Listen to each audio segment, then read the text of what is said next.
some people on the internet have decided they don't like you, it's not just your speech on that one topic they're going to go after. They're going to find anything they can. And sometimes they even can do guilt by association to basically delegitimize you having any further opinion. We talk about the great untruths. What doesn't kill you makes you weaker. Always trust your feelings. And life is a battle between good people and evil people. And we introduce the fourth one in this book, which is simply no bad person has any good opinion. Because if you'll notice, a lot of the way we debate, we're not actually trying to figure out, is this argument true or right? We're trying to make an argument that this is a bad person and therefore you don't have to listen to them.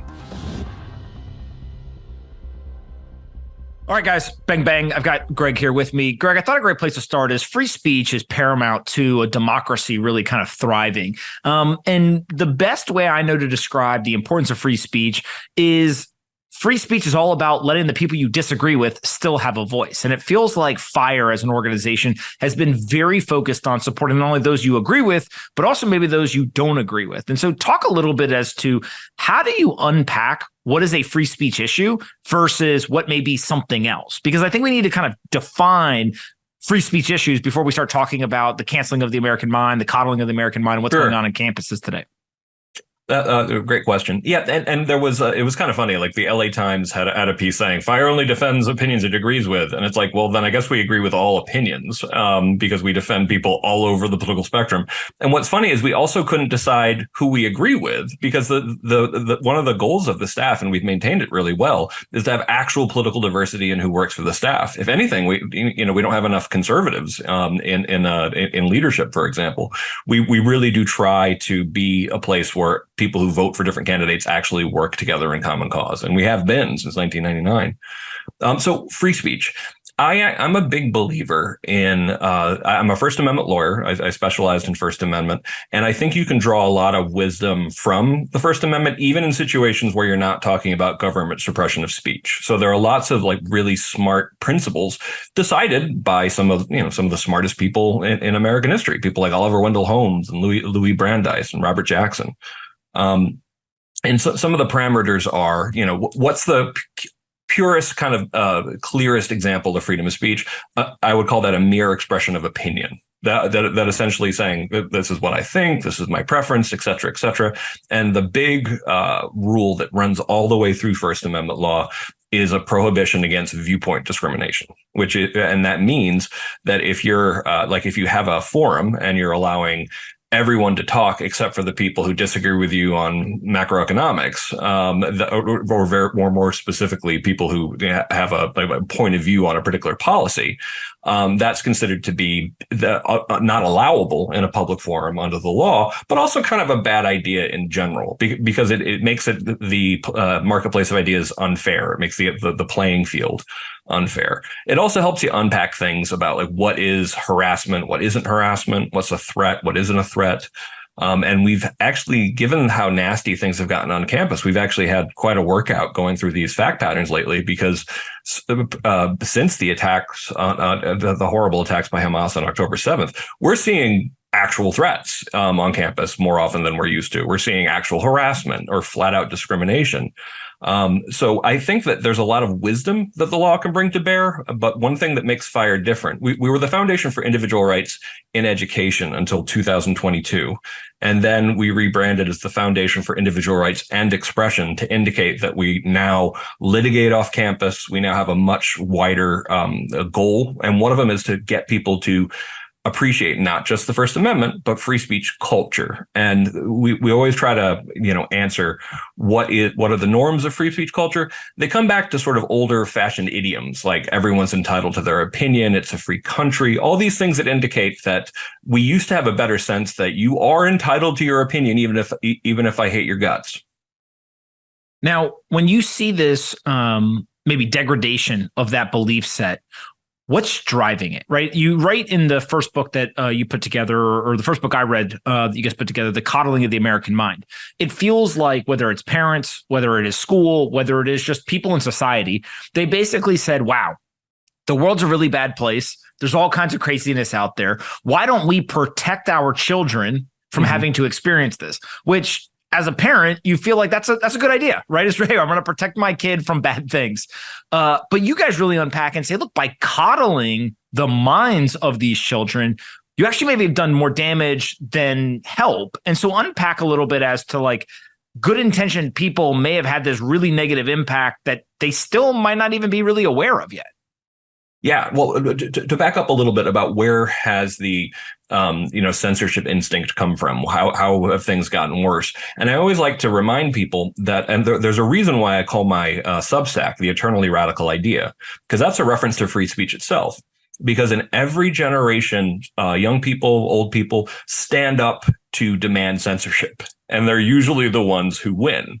It's actually comparatively historically rare to have a period like we've had for 50 years where there is at least nominal support for freedom of speech. And I feel very lucky to have grown up in the 80s and 90s where the free speech law was getting much better. But certainly for someone, on the left, it was the defining characteristic of being on the left, at least in the 80s and 90s, was being pro freedom of speech.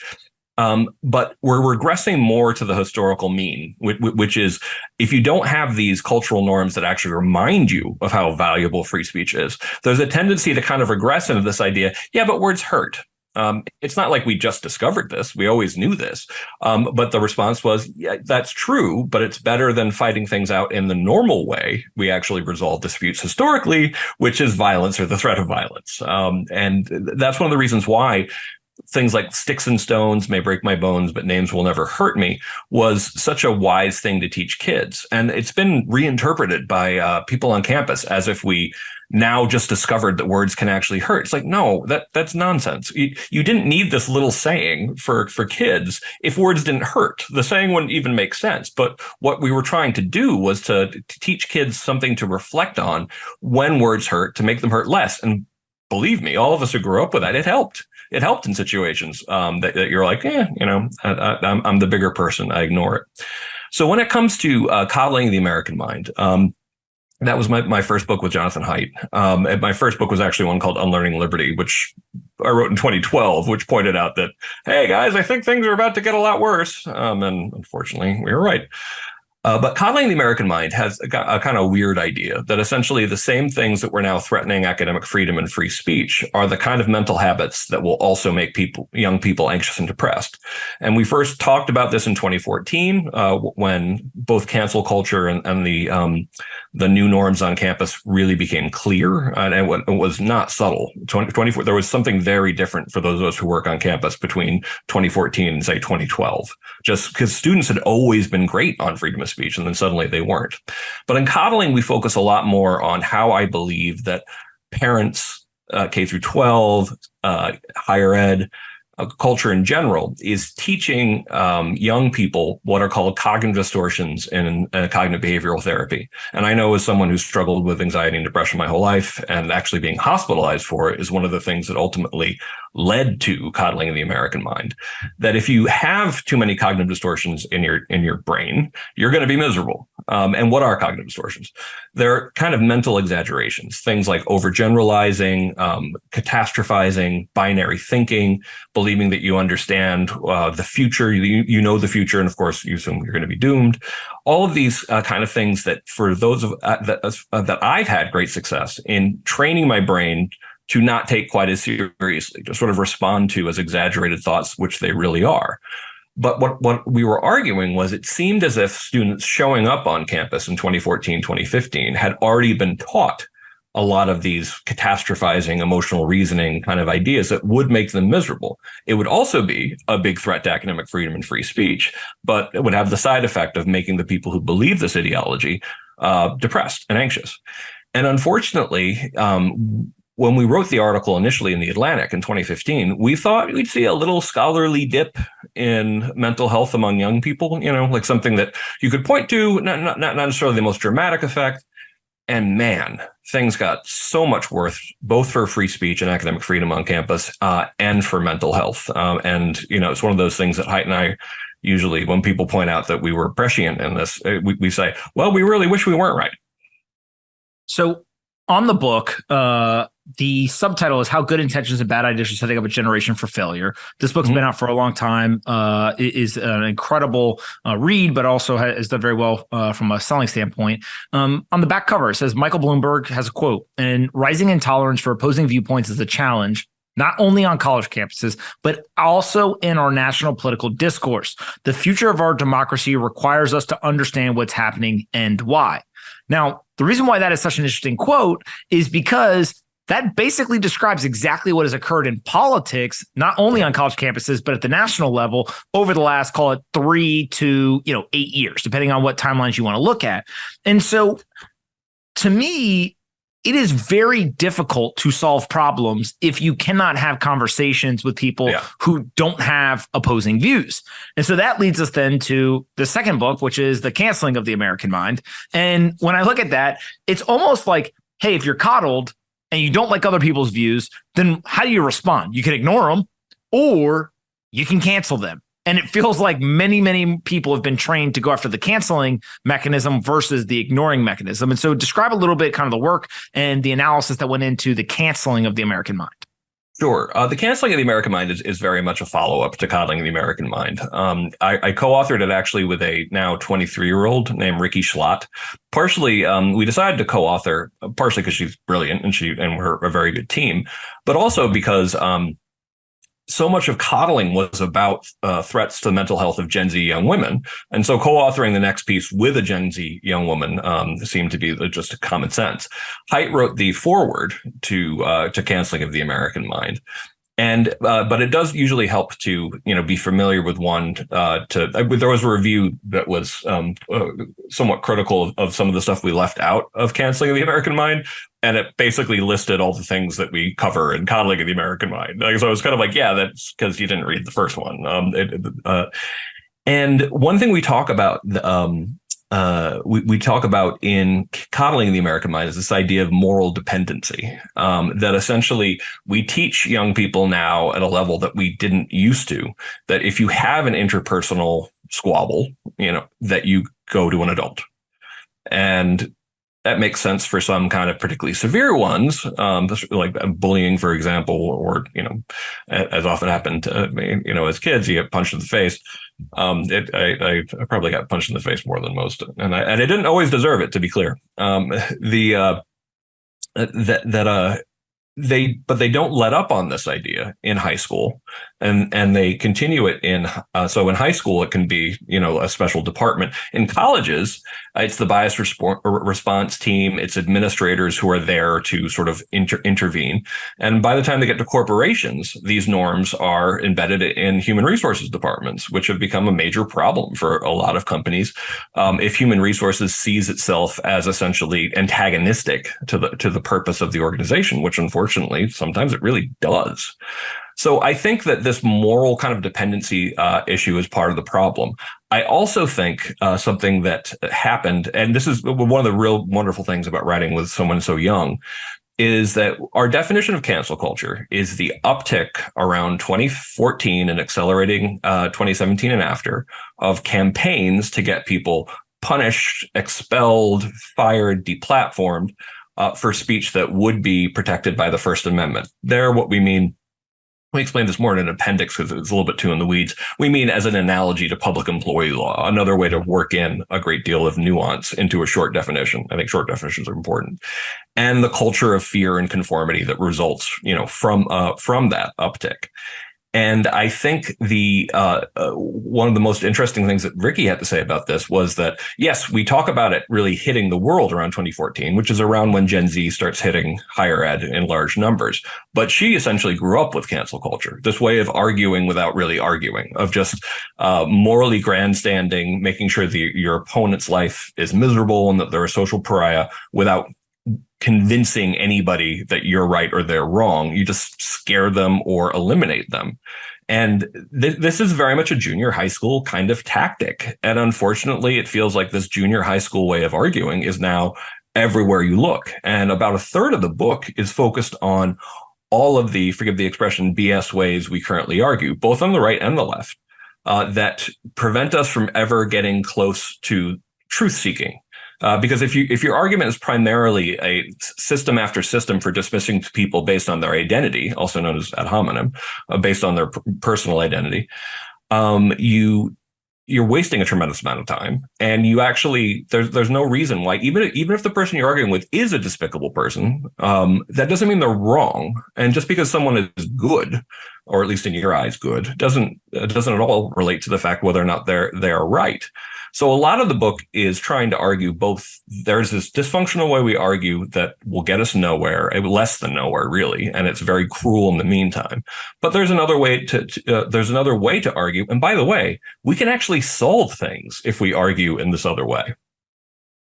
Now, the issue I see in many of the arguments, I'm going to use Twitter as kind of a really watered down bad version of a mirror to society, but it definitely shows how people are communicating, interacting with each other, is most people can't separate idea from person.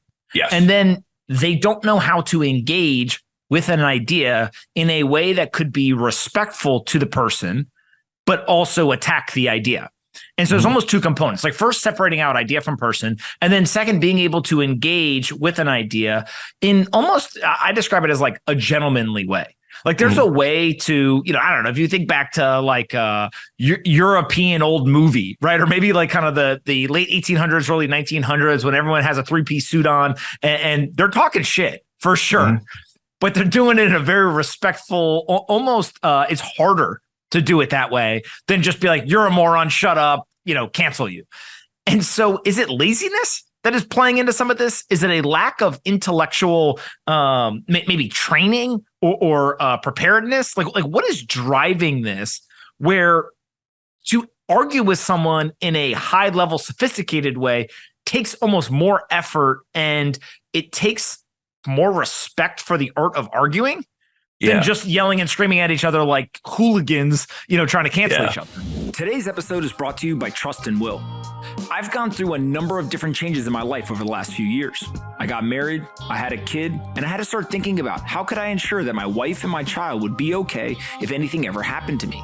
That's where trust, wills, and estate planning come into play.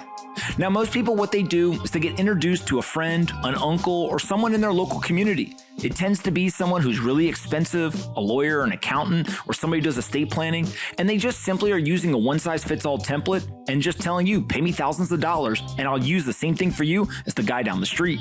But that's not what Trust and Will does. They have a trusted online estate planning product that starts as low as $159, which allows you to now protect your legacy from the comfort of your own home. Leverage their excellent customer support, available via phone, email, or chat. They have thousands of 5-star reviews and a rating of excellent on Trustpilot.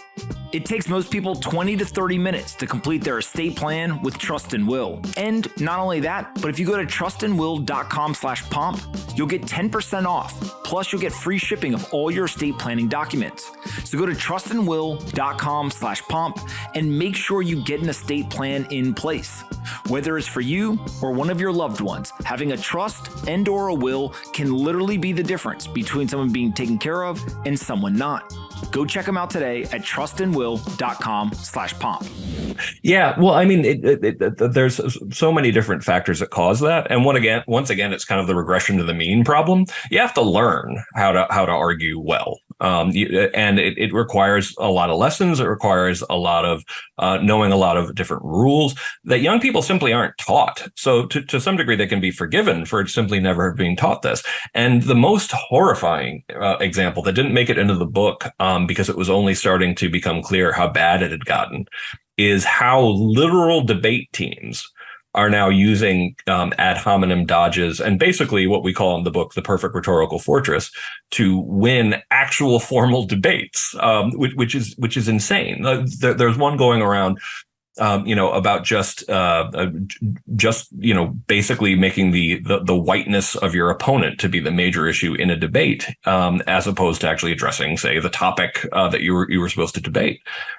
So even the institutions that should be teaching people how to argue towards truth are not. They're actually, to some degree, at least in some examples, teaching this cancel culture way of arguing. So they're not taught it. Also, frankly, that practice is harder. And you might not win And since a lot of people, we grow up in increasingly isolated spheres now, made worse by social media, but physically also. America is more divided by politics, but also by class, economic class, than we were, say, 30, 40 years ago. And this can create a problem where you essentially haven't encountered people who disagree with you, and you've more or less learned that people who disagree with me are stupid or evil. And that's a typical assumption. There was a great line from an evolutionary biologist saying in the ancestral environment, you pretty much only ever met someone you really disagreed with about fundamental matters at the tip of a spear, which is true. So you have to learn these ways of productively arguing. But why would you, when there's this easier out, point out, hey, guess what? I just looked up something. I found out, and this is called offense archaeology. You wrote, well, I'm arguing with you about a contentious issue, say affirmative action or something like that. Oh, wow. I just found this offensive thing you wrote in your high school yearbook.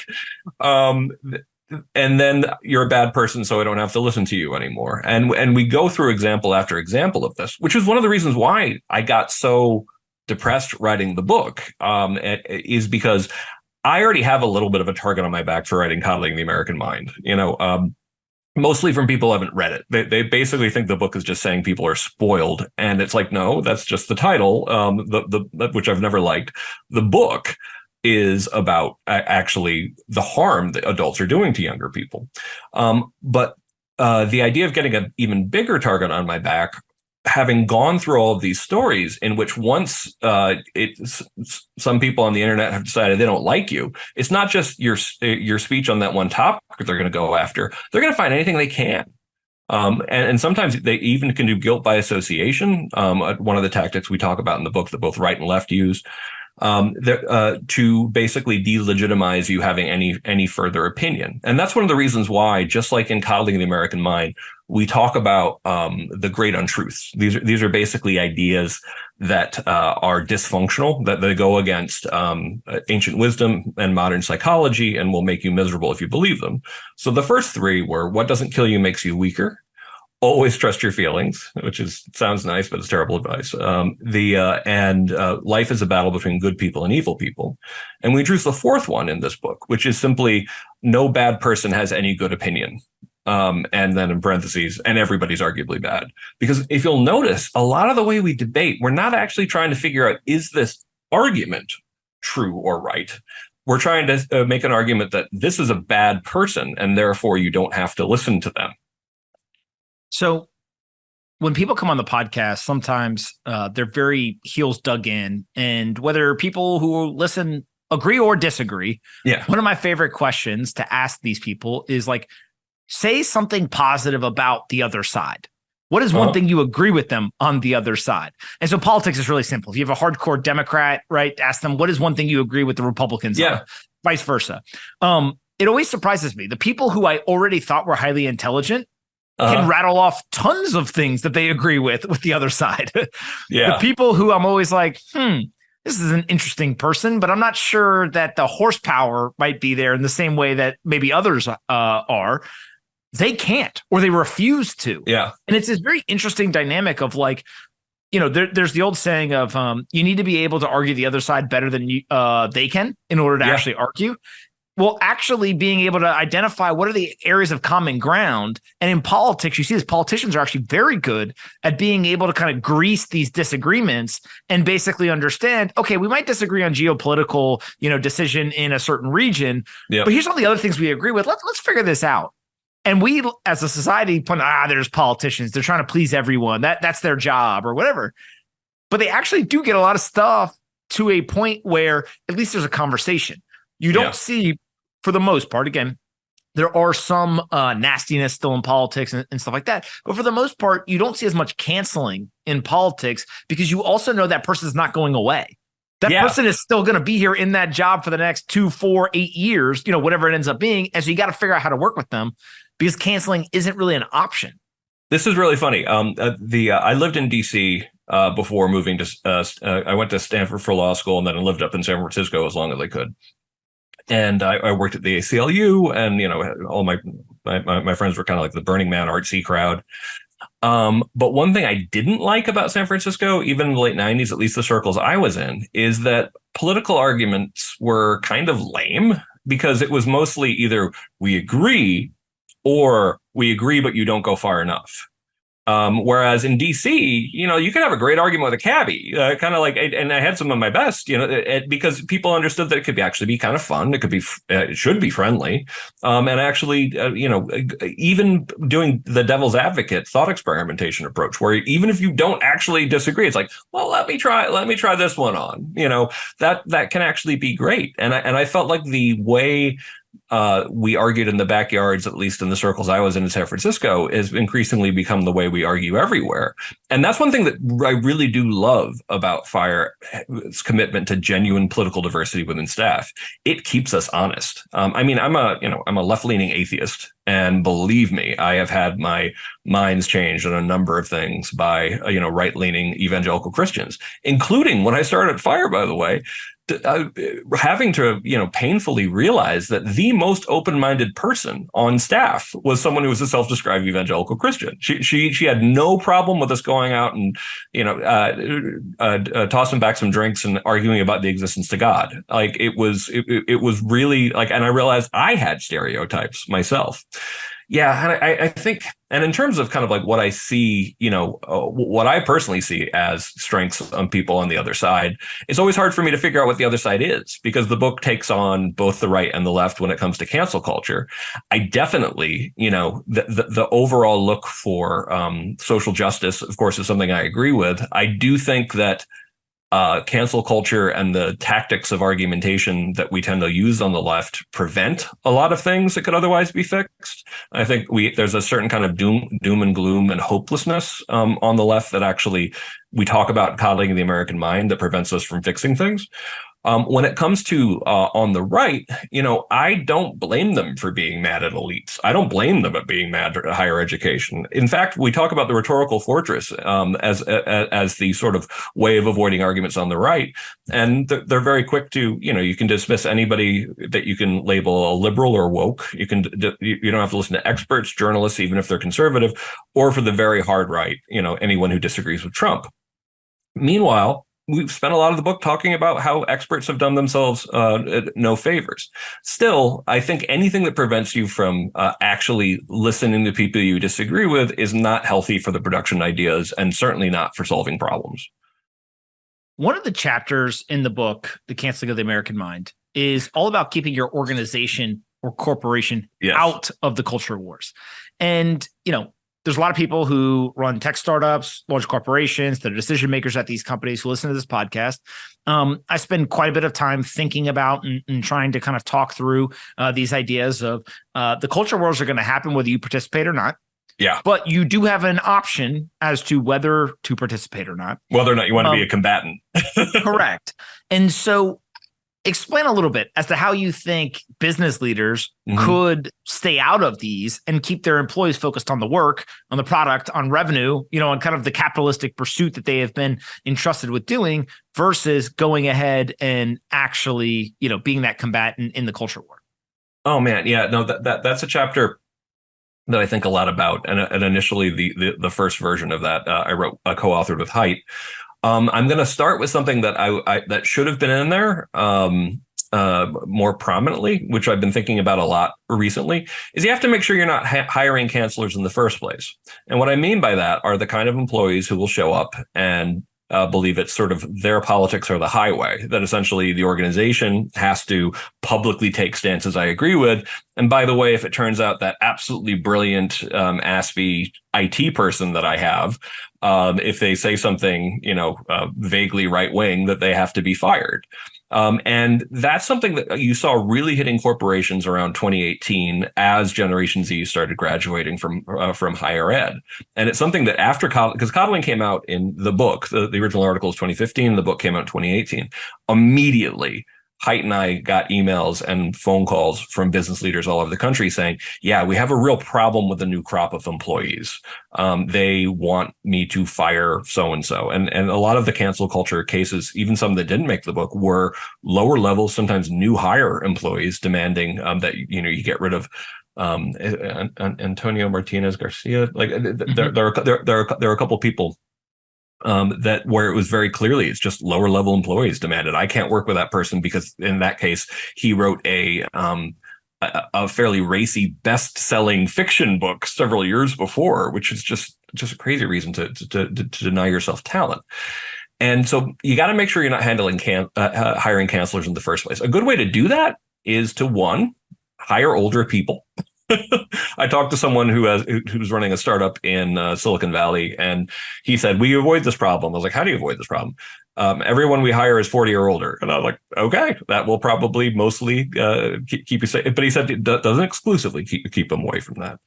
When it comes to saying at the outset, listen, my organization doesn't take political stances. We're not that kind of organization. We want to have an office where people who vote for whomever can work together, and we don't want politics to interfere with that. We make widgets. Like, we're not also a political organization. And the kind of employee who might be turned off by that, it might mean that there are some great employees who would want that, but I do think you're probably better off having someone to be like, no, I get that. I can compartmentalize that. That's cool. We thought what Coinbase did was interesting, and saying that they don't take political positions. And what's interesting, especially about that, is something like 5% of the staff actually took the severance package because they didn't want to work in an environment that didn't take political positions. But think about that. That's the 5% that actually led to a lot of the problems in 2020, 2021, and to this day, saying that I can't work with people I disagree with. I can't be in an office in which the boss doesn't parrot kind of my political opinions. That's probably avoiding a much bigger headache and allowing the other 95% to focus on their jobs. So I think you definitely need to make sure that HR is on your side. I think having a policy saying like, listen, we don't take political positions. I think that hiring from non-elite schools or people even with non-traditional credentials is going to be increasingly important. I think there are lots of ways to prove you're smarter and hardworking that are actually better signals than graduating from Stanford or Harvard these days. I think there's lots of ways to show that now, and I hope there will be more ways to show that. And I think that and as far as something to avoid, these they're called talkbacks. At a lot of offices, and I've heard horror stories about this, particularly in law firms, where and I think the law firm example was someone said was a Christian, and she supported the anti-abortion decision, and when the entire firm was planning to take a public stance condemning the overturning of Roe v. Wade, she actually said, "Actually, I agree with the overturning of Roe v. Wade." And they did a talk back, which happened all the time, which is essentially just you get yelled at by the younger employees and some of the other ones who agree with them. It's not a talk back at all. And I'm like, it's always going to be more effective if you talk to people individually rather than having these weird ceremonies. And I call them ceremonies because I talked to one of my awesome employees who's a former law firm guy himself, and he's like, no, we know what the drill is with talkbacks. Talkbacks are, you aren't actually talkbacks. You just get yelled at for your lack of political conformity. So don't have those. When you have certain people inside the company, they're employees. You can, try to address them in a multitude of ways, some of which you're highlighting here. How do you deal with it if it is your customers? Or external? So people who are obviously involved in the business, you're dependent on them to some degree, but they're pressure. And you see this both with customers and investors a lot of times. How does some of what you've described here change or evolve in that scenario? This episode is brought to you by Auradine. They are a brand new startup led by a number of Silicon Valley legends who just raised $81 million to build the future of internet infrastructure. You're probably wondering what that means, so let me explain. There are numerous new disruptive technologies that are being adopted simultaneously, from blockchain to artificial intelligence to zero-knowledge technologies. In order to ensure that these technologies thrive in this new world, we need new infrastructure, and that is where Auradine comes in. They just launched their first product line called Teraflux, which is a Bitcoin miner powered by the world's first 4-nanometer silicon chip technology. These air-cooled, single-phase and dual-phase immersion cooling miners have unrivaled speed and efficiency. They have superior uptime, and they leverage a brand new innovation called Energy Tune that allows miners to dynamically adjust the energy consumption and Bitcoin hash rate based on demand response needs of the electrical grids. Auradine is an ambitious company working on hard problems. I'm really impressed with them. And if you want to check out more, you can go to auradine.com. That's AURADINE.com. Go check them out at auradine.com today. Yeah, I do think that there's an opening for, particularly if it's consistently enforced an idea of like, we're politically neutral, we don't take political positions. If you stick to it early and often, I think a lot of investors that otherwise might be very, pro, spout my particular point of view would respect that. And I think that's going to be happening more often. So I think there is an opening to take that position that investors and clients might actually come around to respecting. But you have to stick with it, and you have to be clear. And I think that the past 3 weeks have made some companies aware of the downside of taking political positions. You saw a lot of universities that took political positions on every other thing be worried about taking a position condemning the Hamas attacks. And of course, that made them look terrible, because it's like, so really, like on much tougher issues, you took really resounding opinions. And on this one, which seemed fairly clear cut, at least the initial attacks certainly did, you're not willing to really say anything. So I think that there might be better awareness of the benefits of political neutrality.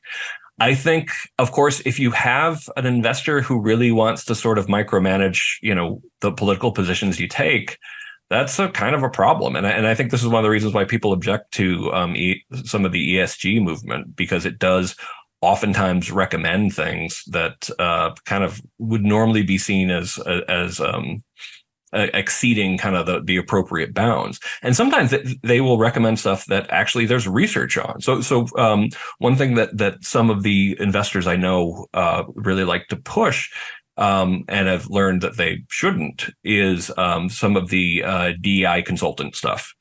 But there's research on DEI consultants, and there's research on a lot of this programming, and a lot of it doesn't just not work. It actually can increase tension among students from among employees from different backgrounds. So I think that if you have an investor who wants to dictate this kind of stuff to you, be ready to argue back, to basically be able to show evidence that essentially some of these things you're recommending aren't actually helping. You might lose some in the process, but once investors get the idea that they can sort of politically run you as well, that's not necessarily someone you want to do business with. What's been the most surprising part as you've really kind of understood and began to break down what's happening? What has surprised you most? Well, in some ways, it wasn't as much of a surprise, because I've been working on campus for 22 years. So by the time I started writing this, I knew that the problem was really bad. I am kind of surprised. Like there was a recent review of the book in the Dispatch that basically, made the argument that 1/3 of Americans saying they're either very or a little worried about cancel culture was a minuscule number. And it's like, I don't think you know a lot about the history of freedom of speech. Like in McCarthyism, for example, and the height of McCarthyism, 9% of professors said that they were self-censoring. They were censoring their work. I want to be clear. That's almost 1 in 10. That's really, really bad to have 1 in 10 academics saying that they are self-censoring. And that's one of the high watermarks you've ever gotten in polling of professors saying they're self-censoring. So someone who could actually look at the data and be like, oh, that's only 1/3, and only 10% are saying they're very worried. It's like, you don't have a grasp of this very, very well. So like people's lack of understanding about what the various numbers mean continues to blow me away. For example, like how confident people are saying that, we talk about, so just to go quickly through the stats, There's we document about 1,000 attempts to get professors fired. About 2/3 of them succeed in fired or otherwise punished. About 2/3 of them succeed in getting them punished in some way. I always point out that 1/3 of those actually come from the right. 1/3 of those punishments actually initially start from the right. They're usually enforced by people on the left, but nonetheless, I want people to be clear. This is a book that takes on both right and left. And about almost 200 professors, and it will probably be past that, by the end of this year, or maybe at this time next year, were fired. And we also know this is a wild undercount, because 1 in 6 professors say that they have been either investigated or threatened with investigation. 1 in 6 have been threatened or threatened with an investigation for their academic freedom, which is their free speech, their research, etc. And about 9% of students say the same thing, that they've been investigated or threatened with investigation. I think actually investigated for their free speech. These are amazing numbers. But when people point out, it's kind of like, oh, well, you only document, about 200 people getting fired. And I'm like, do you know how many people were fired for being communists under McCarthyism? At the time, and we're still in cancel culture, McCarthyism was 11 years, and and from where we start, we're dealing with about 9.5 years of data, and the problem is still really quite bad. That is, around 62, 63 professors were fired for being communists, about 90 for opinion overall. And so the estimate is usually about 100 were fired. We're talking about twice that. And in McCarthyism, nobody said that this was nothing. And the most important thing for people to understand about that is that the law was only established between 1957 and 1973. So at the time that these universities were firing communist professors, their answer was, well, we can do that. They're incredibly doctrinaire. They can't be allowed to teach in the classroom. They're not critical thinkers. They're just going to espouse their political points of view. And in 1957, the court said, no, you actually can't fire someone just on the basis of their political viewpoint. And that only became clearly established by 1973. So in the past 50 years, since the law has been established, there's nothing even remotely close to the kind of numbers we're seeing here. I mean, I always point out that I started right around 9/11. There were 3 professors fired after 9/11, which we considered to be very bad at the time, to be clear. But guess what? All 3 of those were justified in ways that had nothing to do with academic freedom or free speech. One was gross academic misconduct. The other one was actual ties to international terrorism. And the third one was that they devoted way too much of their class to not teaching the subject they were hired to teach. What has surprised me is the confidence with which people who don't know a lot about the history of freedom of speech think they can evaluate numbers. I point out that the Sedition Act of 1798, which we consider to be a great stain on the American tradition of freedom of speech, that we for all of my life we thought that involved about 12 prosecutions. We now know it's closer to 50, but still, as far as people actually who were found guilty, I think it's about 10. Does that mean it doesn't matter? No, it's still rightfully considered a great scandal. When we look forward, there appears to be 2 groups of people. One, like yourself, understand what's happening, calling it out, ready to do the work to change and make sure that the future has more free speech in it, has kind of better arguing, and frankly is probably a better future for our society. Yeah. There's another group of people who are like, shut up, both of you. I don't care. This person is an idiot. Cancel them. Yeah. Who wins? How do we ensure that a certain viewpoint of free speech and, what I would consider respectful discourse and kind of results-oriented kind of conversation wins out over cancel culture and this coddling type mindset? Yeah. I mean, honestly, if you were betting, you'd probably bet on illiberalism winning, because I am not seeing the kind of reflection, like self-reflection, on the environment we created over, say, like the last 6 years, because cancel culture really accelerated around 2017. I'm still seeing people claiming that it didn't even happen. There was an amazing thing. A news anchor, Brianna Joy, she wrote about saying, "Oh no, cancelers were never asking for people to get fired. The accountability culture people, they never wanted people fired." I'm like, no, they they demanded people be fired. Like, so the rewriting of history is already happening. And I'm watching people discover that since people can and will be punished for having pro-Palestinian points of view, I'm reading all these articles saying, oh, there's a new McCarthyism. Suddenly, for the first time since 9/11 or even McCarthyism, people are getting in trouble for what they for their political opinions. And I'm like, whoa, where the hell have you been? Like this has been a bad problem for a long time. But I thought maybe this would cause people to go, you know what? Maybe our whole accountability culture, consequence culture, when one of the consequences is you losing your job, was a little pat, a little dismissive. Maybe we should look at the recent history of professors losing their jobs and students being expelled and people being kicked out of journalism, publishing, etc. And reevaluate. But there seems to be a determination to just pretend none of this ever happened. So I would say right now, without a lot better appreciation of how bad it's gotten, it's going to keep getting worse. And these giant mega corporations, elite higher education, they are currently saying some of the right things on freedom of speech, but they aren't really doing anything that indicates that they're going to stick with it when the threats to free speech come from faculty or students on campus. They always circle the wagons when they think the threat comes from off campus. So there's nothing surprising there. So I think it's going to be an uphill battle, and we could use all your listeners' support. Greg, the book, The Canceling of the American Mind, Cancel Culture Undermines Trust and Threatens Us All, but There is a Solution. It's a fantastic book. I've read it. I actually did not think that you could kind of follow up The Coddling of the American Mind. It's a really good book, and I really enjoyed it. And I've cited it many times in private conversation with folks, and kind of suggested it to people. But I got to say that this one was just as good, if not better. And so anyone who's interested in this topic should definitely go and get it. What about FIRE in terms of where can we send people to learn more about FIRE, especially after they read the book and find out more about the work you guys are doing and see if it's maybe something that they want to get involved with or figure out a way to support it?